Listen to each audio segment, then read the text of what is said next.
Hey guys, Mubarak here of Penny Stock. In this lesson, I'm going to be teaching you guys how you can get started trading penny stocks. All right, we're going to talk about the different markets they trade on, where you can find them, and how you can get started today buying and selling penny stocks for profit. All right, so the first thing you have to understand is that there are certain markets upon which stocks trade on. Okay, so it's not like you can just go online and buy it or sell it. There's certain regulations or procedures you have to follow in order to do it. But fortunately, it's very, very simple. Okay, so the first thing that you have to see is the different types of markets that stocks are on. And you might have heard this on CNBC or Yahoo Finance or on the news, but there's different markets that people refer to, such as the NASDAQ, the New York Stock Exchange, right? And these are the acronyms for these. There's the OTCs, which we talk about more at Penny Stock, and Pink Sheets. And these are all different, essentially, stock market exchanges upon which companies can go public upon, and you can buy and sell stocks from them. All right, so there's different levels of varying regulations that are required in order for companies to list on this. And there's a reason why I put it in this order. Now, the NASDAQ and New York Stock Exchange pretty much have the same general compliance limits, but I would say that the NASDAQ is a little bit more difficult to get on. And what I mean by that is the requirements that the regulatory agencies require in order for the company to be listed on. Okay, so I know that the New York Stock Exchange has certain stipulations where the price of the stock must be at least $1 in order for it to trade, and if it falls under $1, you can actually be delisted. And that becomes a massive problem because it kills your liquidity, it'll kill the share price, and it'll pretty much really mess up your entire company. So companies do very specific things and spend six figures in compliance costs annually in order to make sure they have the right accounting, the right legal, the right paperwork and documentation in order for them to be listed on these stock exchanges.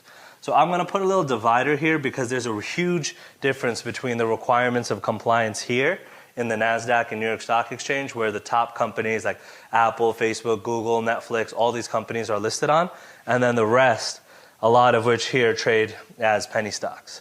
Okay, so the OTC markets and the Pink Sheets, the reason they're so much more volatile is because the companies that are listed there are not required to give financial disclosures or audited financials, right? So technically, the company can be doing whatever or making up whatever they want in order to get listed on these exchanges.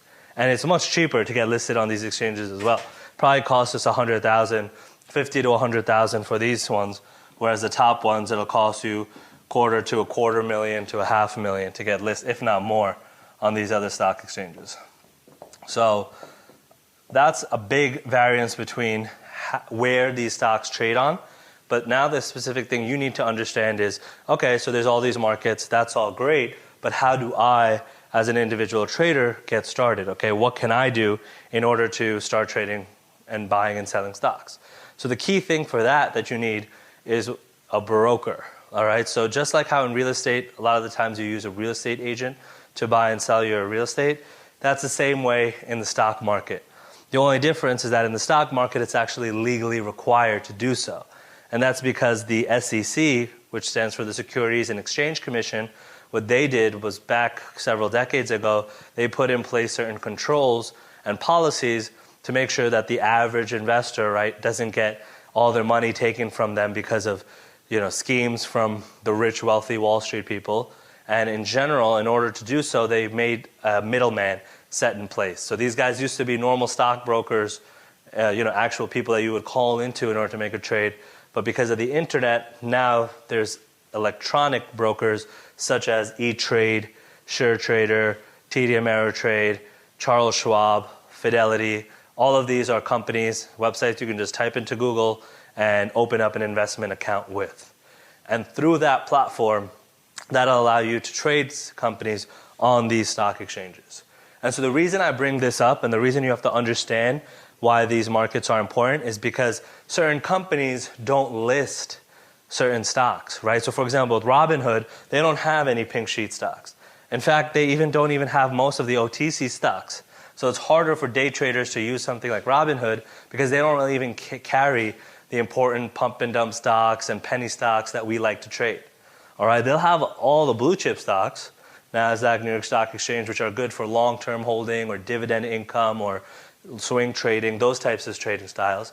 But currently, they don't not have the OTC and Pink Sheet. So when you're looking for your broker, when you're signing up, make sure you just pay attention to which markets they include and which stocks from which segments and indexes are included to make sure that you're getting the ability to trade the stocks that you want.